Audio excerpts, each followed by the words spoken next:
This is the story of Nero's persecution. His name was Nero.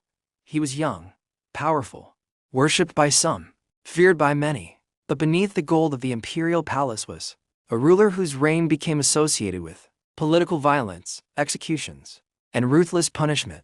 And eventually, his attention turned toward a small and hated group in Rome, the Christians. The first wave of massive Christian persecution started after the massive fire outbreak, which swept through the city. According to Tacitus, this happened in AD 64, while Fox's Book of Martyr recorded the event to have taken place at AD 67.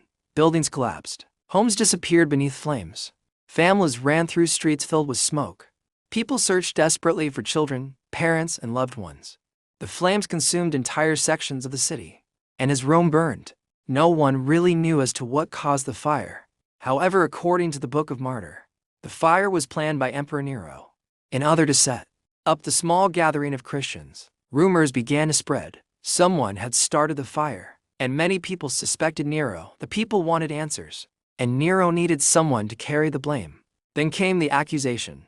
The Christians, a strange little community that refused to worship the Roman gods. People who followed a crucified Jewish teacher named Jesus. Jesus, people who called him Lord, people who refused to call Caesar God.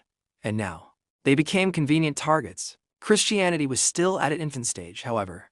It was spreading like wildfire, giving hope to the hopeless and strength to the weak. I suppose the wild spread and resilience of Christian birthed an enormous level of hatred in the heart of Nero the emperor. Tacitus records that Nero fastened the blame upon them and subjected them to terrible punishments. Then the arrests began. Soldiers moved through the streets. Doors were kicked open. Homes were searched. Men were dragged away. Women were seized.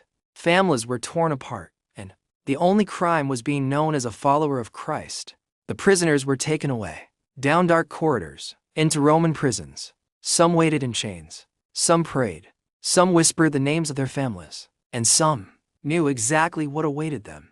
Because Rome did not simply execute its enemies. Rome knew how to make death into a spectacle. And Nero was about to turn Christian suffering into entertainment. The Romans had arenas, places where crowds gathered to watch bloodshed. Gladiators fought. Animals were released. People died while thousands watched. But now, Christians were being brought into these spectacles. Their suffering was no longer hidden behind prison walls. It was placed before the eyes of Rome, and the crowd was invited to watch. One of the cruelest punishments was reserved for public spectacle. Christians could be exposed to wild animals. Imagine standing alone on the arena floor, hearing thousands of people screaming from the seats, then hearing the roar of an animal approaching from somewhere behind you. There was nowhere to hide. No army, no weapon, only faith and death approaching. But Nero's cruelty went even further. Tacitus describes Christians being covered in the skins of wild animals. Then they were placed before animals. The punishment was designed not merely to kill them, but to humiliate them, to strip them of dignity, to make them appear like prey, to make their deaths into a joke. And while Rome laughed, the Christians suffered. Others were crucified. The same method of execution associated with Jesus himself. And the condemned were left hanging beneath the Roman sky. For the Christians, this was more than execution. It was a deliberate attempt to mock the very faith they refused to abandon. Rome was saying, you claim to follow a crucified king, then die like him.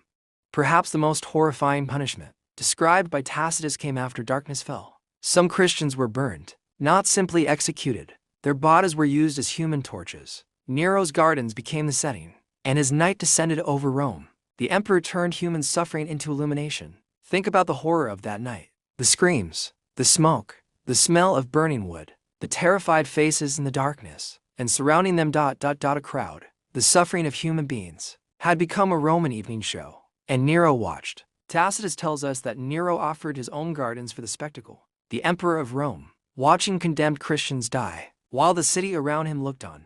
The cruelty became so extreme that even some Romans began to feel pity. Tacitus tells us that compassion arose among the people. Why?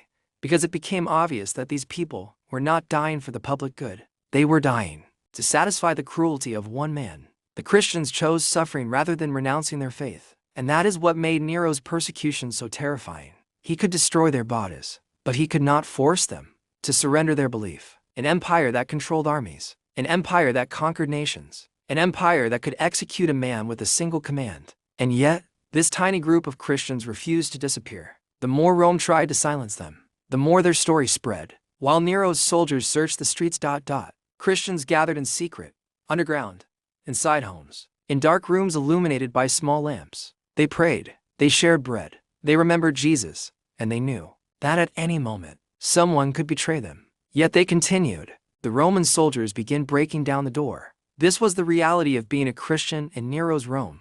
Faith could cost you everything. History often remembers numbers. A believer, someone who had hopes, someone who expected to see another sunrise. And Nero's persecution turned these ordinary people. There was something Nero could not see. The religion he was trying to wipe out would be remembered long after his empire had changed, and his name would become a symbol of cruelty. But the names of those who remained faithful would become symbols of endurance. The emperor wanted their faith to disappear.